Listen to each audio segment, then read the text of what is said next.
And of course, what are your feelings on how the government have treated this situation? Mixed. I think they've had to adapt very quickly. I do find the random decision making or the rapid decision making quite difficult.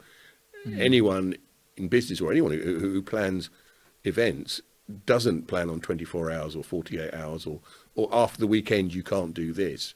That's really, really quite difficult. And the lack of consistency across different sectors is very difficult. You know, I'm very interested. I love sport. I love my sport. And it does seem mad that you had a Challenge Cup last weekend, Rugby League Challenge Cup, at an empty Wembley.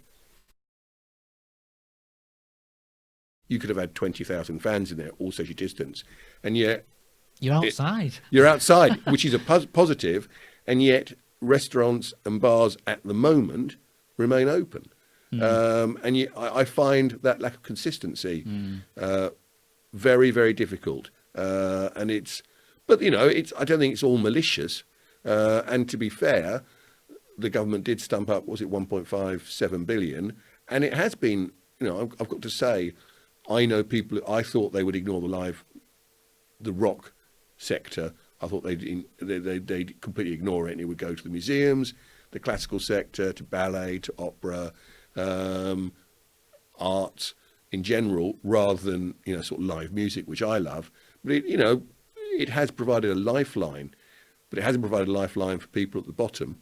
I don't mean the bottom, but as in individuals who are the bottom of the supply chain, who are getting nothing. Universal credit if they're lucky, but which I think is a stain on the government.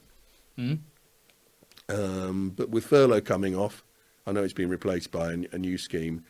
That'll be across all sectors. That will be an interesting level of reality which no one's had to face up to yet in certain sectors. Yeah, because the first movement was the let the music play, was it? Yeah, with all the venues lit red. So that was just trying to highlight how important the sector was. Yeah. And to a certain degree it worked, but I don't know. In a way I feel sorry for the government, but at the time I'm thinking they've ballsed it up. Yeah. No one's been in this situation before. No, I know. No one. I vary from almost sort of, I'd say day to day, but I think, why are you doing that? Like all the opposition who were slating them, could they have done it better? I mean, they might have. Well, we wouldn't have done this, but they could have ballsed it up on something else.